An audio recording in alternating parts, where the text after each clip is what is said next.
Alien لاہی Estonia کی ایک ایسی لڑکی جس کا پورا خاندان ایتھیسٹ تھا۔ ان کے ماں باپ کٹر قسم کے خدا کے منکر تھے۔ ایلین بھی ایک ایتھیسٹ ہی تھی، مگر ان کو یہ سوال پریشان کرتے کہ میں کون ہوں، میں کیوں اس دنیا میں آئی، میری زندگی کا مقصد کیا ہے۔ اس کے بعد ایلین ایک بار ایجپٹ گئی، جہاں ان کو پہلی بار اسلام کے بارے میں پتا چلا۔ وہ اسلام کے بارے میں اور زیادہ جاننا چاہتی تھی۔ انہوں نے اینٹونیا کے ایک چھوٹے سے اسلامک سینٹر میں داخلہ لیا اور اسلام کی اسٹڈی شروع کر دی۔ ایلین اس وقت 15 سال کی تھی۔ جیسے جیسے ایلین اسلام کا مطالعہ کرتی گئی، ویسے ویسے ان کو ان کے سوالوں کے جواب ملتے گئے، اور پھر سن 2011 میں انہوں نے اپنی 12 دوستوں کے ساتھ کلمہ پڑھا اور مسلمان بن گئی۔ السلام علیکم، بسم اللہ الرحمن الرحیم۔ کیسے ہو دوستو؟ امید ہے سب خیریت سے ہوگے۔ اللہ پاک آپ کو ہمیشہ ایسے ہی خوش رکھے۔ دوستو، ہندوستان میں ایک طرف کچھ ایسے لوگ ہیں جو اپنے مذہب کو پروموٹ کرنے کے لیے، اپنے مذہب کو ثابت کرنے کے لیے فرضی موویز وغیرہ بناتے ہیں، فرضی ویڈیو بناتے ہیں اور فرضی لوگوں کو دربار میں بلا کر ان سے کہلواتے ہیں کہ ہم پہلے مسلمان تھے اور اب ہندو بن گئے ہیں۔ اور دوسری طرف اسلام ہے، جس کو پڑھنے والے اور اس کی تعلیم سے واقف ہونے والے اسلام کو اپنا رہے ہیں اور اسلام میں داخل ہو رہے ہیں، لیکن ان میں اکثر تعداد ان لوگوں کی ہے جو پہلے سے مسلمان بن چکے ہوتے ہیں اور وقت آنے پر وہ اظہار کرتے ہیں، اور ان میں بہت سے پڑھے لکھے ہوتے ہیں۔ دوستو، اسلام کی یہی خوبصورتی ہے۔ اسلام یہ بالکل نہیں کہتا کہ اسلام قبول کرنے کے بعد تم اپنے ماں باپ اور بھائی بہن سے الگ ہونا ہوگا، بلکہ اسلام تو یہ کہتا ہے اپنے ماں باپ اور اپنے رشتہ داروں سے اور اچھے سے پیش آنا اور ان سے اور زیادہ خدمت کرنا ان کی۔ دوستو، آج کی اس خاص ویڈیو میں دنیا کے مشہور 10 یوٹیوبر جنہوں نے اسلام قبول کیا اور کیسے کیا، اس ویڈیو میں ہم یہ سب جاننے والے ہیں، اس لیے ویڈیو کو شروع کرتے ہیں۔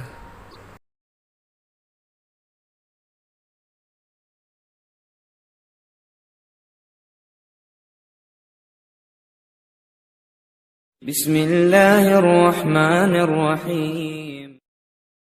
السلام علیکم دوستو، میرا نام آصف خان اور آپ دیکھ رہے ہیں انڈین مسلم۔ اسلام دنیا کا سب سے کامل اور سچا دھرم ہے۔ اسلام دھرم اتنا اٹریکٹیو ہے کہ کوئی بھی جب دل سے اسلام کو جاننے پڑھنے کی کوشش کرتا ہے تو وہ اپنے آپ کو اسلام قبول کرنے سے نہیں روک پاتا۔ دنیا میں تقریباً 1 ارب 80 کروڑ مسلمان ہیں۔ اس کے باوجود بھی آج ہر دن ہزاروں لوگ کنورٹ ہو کر مسلمان بن رہے ہیں۔ آج کی اس خاص ویڈیو میں آپ کو اسلام قبول کرنے والے دنیا کے ان 10 مشہور ترین یوٹیوبرز کے بارے میں بتانے والا ہوں جن کے مسلمان بنتے ہی سوشل میڈیا میں ہلچل مچ گئی تھی۔ تو شروع کرتے ہیں ہم اپنا کاؤنٹ ڈاؤن۔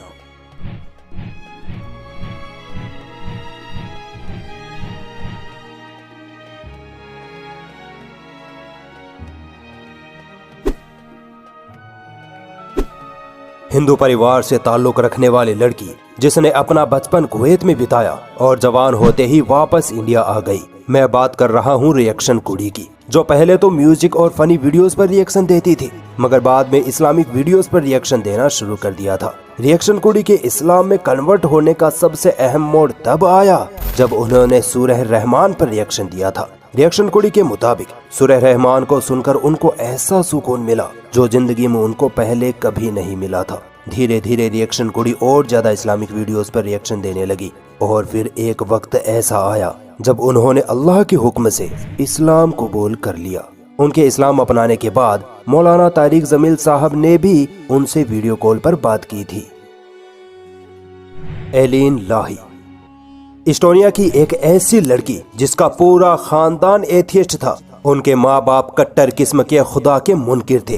ایلین بھی ایک ایتھیسٹ ہی تھی، مگر ان کو یہ سوال پریشان کرتے کہ میں کون ہوں، میں کیوں اس دنیا میں آئی، میری زندگی کا مقصد کیا ہے۔ اس کے بعد ایلین ایک بار ایجپٹ گئی، جہاں ان کو پہلی بار اسلام کے بارے میں پتا چلا۔ وہ اسلام کے بارے میں اور زیادہ جاننا چاہتی تھی۔ انہوں نے اینٹونیا کے ایک چھوٹے سے اسلامک سینٹر میں داخلہ لیا اور اسلام کی اسٹڈی شروع کر دی۔ ایلین اس وقت 15 سال کی تھی۔ جیسے جیسے ایلین اسلام کا مطالعہ کرتی گئی ویسے ویسے ان کو ان کے سوالوں کے جواب ملتے گئے، اور پھر سن 2011 میں انہوں نے اپنی 12 دوستوں کے ساتھ کلمہ پڑھا اور مسلمان بن گئی۔ پرم سنگھ۔ دوستو پرم سنگھ ایک یوٹیوبر ہے اور وہ زیادہ تر اسلامک ویڈیوز پر ہی ریئیکشن دیتے ہیں۔ پرم سنگھ ایک ہندو سکھ فیملی سے بلونگ کرتے ہیں۔ اسلامک ویڈیوز پہ ریئیکشن دیتے دیتے ان کو اسلام اتنا پسند آ گیا کہ انہوں نے حال ہی میں اسلام دھرم اپنا لیا ہے۔ پرم سنگھ نے اپنے مسلمان ہونے کی بات اپنے چینل پر ایک ویڈیو کے ذریعے دی تھی۔ اینڈ یس میں نے اسلام قبول کیا ہے، اشہد ان لا الہ الا اللہ و اشہد ان یونگس ورلڈ۔ دوستو یونگس ورلڈ ایک کورین یوٹیوبر ہیں۔ یہ ریئیکشن ویڈیوز بناتے ہیں اور ان کے زیادہ تر ریئیکشنز عرب دیشوں کی ویڈیوز پر ہوتے ہیں۔ ان کے مطابق ان کی فیملی عیسائی ہے اور ان کا پریوار اپنے مذہب کو لے کر کافی سیریس ہے۔ ان کی ماں چرچ میں ہائی پوزیشن پر ہے اور ان کی بہن چرچ میں پیانو بجاتی ہے۔ یہ ہر ہفتے چرچ جایا کرتے تھے، مگر 15 سال کی عمر میں انہوں نے چرچ جانا چھوڑ دیا کیونکہ ان کو لگتا تھا کہ دنیا میں کوئی خدا ہے ہی نہیں۔ ان کا ماننا تھا کہ کوئی انسان خدا کیسے ہو سکتا ہے۔ بڑے ہونے کے بعد یہ سعودی عرب چلے گئے جہاں ان کے کئی مسلم دوست بنے جنہوں نے یونگس کو اسلام قبول کرنے کی دعوت دی، مگر انہوں نے کہا کہ میں پہلے اسلام دھرم کو پڑھنا چاہتا ہوں۔ اور پھر جب انہوں نے اسلام دھرم کا ادھین کیا تو یہ اسلام کی سچائی سے منہ نہیں موڑ پائے۔ ان کے مطابق اس سے زیادہ سکون ان کو پہلے کبھی نہیں ملا تھا، اور آخر میں انہوں نے اسلام قبول کر لیا اور مسلمان بن گئے۔ یونگس ورلڈ عمرہ بھی کر چکے ہیں۔ Robert Carter. دوستو رابرٹ کارٹر ایک جرنلسٹ اور ریسرچر ہیں۔ ان کا یوٹیوب پر ایک چینل ہے جس پر یہ اسلام کے دشمنوں کے خلاف ویڈیوز بناتے ہیں۔ یہ انگلینڈ کے رہنے والے ہیں اور ان کا پورا پریوار عیسائی ہے۔ رابرٹ کا کہنا تھا کہ جب یہ بڑے ہوئے تو ان کو لگا کہ ان کی لائف میں کوئی کمی ہے۔ یہ بچپن سے ہی اپنے دھرم کے معاملے میں کافی سیریس تھے، مگر چرچ جانے سے ان کو کبھی سکون نہیں ملا تھا۔ اسکول میں یہ اپنے مسلم دوستوں سے کافی متاثر تھے۔ مسلم دوستوں کی لائف سٹائل، ان کے اخلاق اور ان کا نماز پڑھنا ان کو بہت پسند آتا تھا۔ اس کے بعد رابرٹ نے اپنے مسلم دوستوں سے اسلام دھرم کے متعلق سوال کرنے شروع کر دیے اور یہ خود بھی اسلام کی سٹڈی کرنے لگے۔ ان کے مطابق جب یہ قرآن پڑھتے تو ان کو ایک الگ ہی احساس ہوتا اور اسی احساس نے ان کی پوری لائف بدل دی۔ رابرٹ نے صرف 17 سال کی عمر میں ہی اسلام قبول کر لیا تھا۔ کشاما میریڈین۔ دوستو کشاما کا بچپن کافی عیاشیوں میں بیتا تھا، یہاں تک کہ وہ کسی بھی دھرم کو صحیح نہیں مانتی تھی، مگر جیسے جیسے وہ بڑی ہوتی گئی تو انہوں نے ہر دھرم کی سٹڈی کرنی شروع کر دی۔ کشاما کے مطابق وہ ایک سچے خدا کی تلاش میں تھی اور ان کی یہ تلاش اسلام پر آ کر رک گئی۔ کشاما کے مطابق ان کے ہر سوال کا جواب ان کو صرف اسلام میں ملا اور پھر اللہ نے ان پر احسان کیا۔ 2020 میں کشاما نے کلمہ پڑھا اور مسلمان بن گئی۔ Alice T V. دوستو آپ نے یوٹیوب پر کئی ریئیکشن چینل دیکھے ہوں گے جو دوسروں کی ویڈیوز پر اپنا ریئیکشن دیتے ہیں۔ ایلس ٹی وی بھی ایک ریئیکشن چینل ہے جو پہلے میوزک ویڈیوز پر ریئیکشن دیتے تھے، مگر بعد میں وہ بڑے اسلامک سکولرز جیسے ذاکر نائک، مفتی اسماعیل مینک وغیرہ کی ویڈیوز پر بھی اپنا ریئیکشن دینے لگے۔ ان کا نام لوازی ہے اور یہ ساؤتھ کوریا سے ہیں۔ اسلامک ویڈیوز پر ریئیکشن دیتے دیتے لوازی کا دل اسلام کے نور سے بھر گیا اور پھر انہوں نے ہمت کر کے مسلمان ہونے کا فیصلہ کر لیا۔ 1 ستمبر 2020 کو یہ کلمہ پڑھ کر دائرہ اسلام میں داخل ہو گئے۔ اشہد ان لا الہ الا اللہ واشہد ان محمدن رسول اللہ۔ مسٹر وٹوا۔ دوستو مسٹر وٹوا ایک فیمس امریکن یوٹیوبر ہیں۔ یہ اپنے چینل پر ولاگز، ریئیکشن ویڈیوز اور انفارمیٹیو ویڈیوز بناتے ہیں۔ اس وقت ان کے چینل پر تقریباً 1 ملین سبسکرائبرز ہیں۔ ان کا اصل نام وکٹر ہے اور ان کا تعلق امریکہ کے علاقے ناردرن کیرولینا سے ہے۔ یہ رومن کیتھولک کرسچن فیملی سے بلونگ کرتے تھے۔ یہ اپنے چینل پر اسلامک ویڈیوز پر کافی ریئیکشن دیتے تھے۔ ان کے مسلم دوستوں نے ان کو اسلام قبول کرنے کی بھی دعوت دی تھی،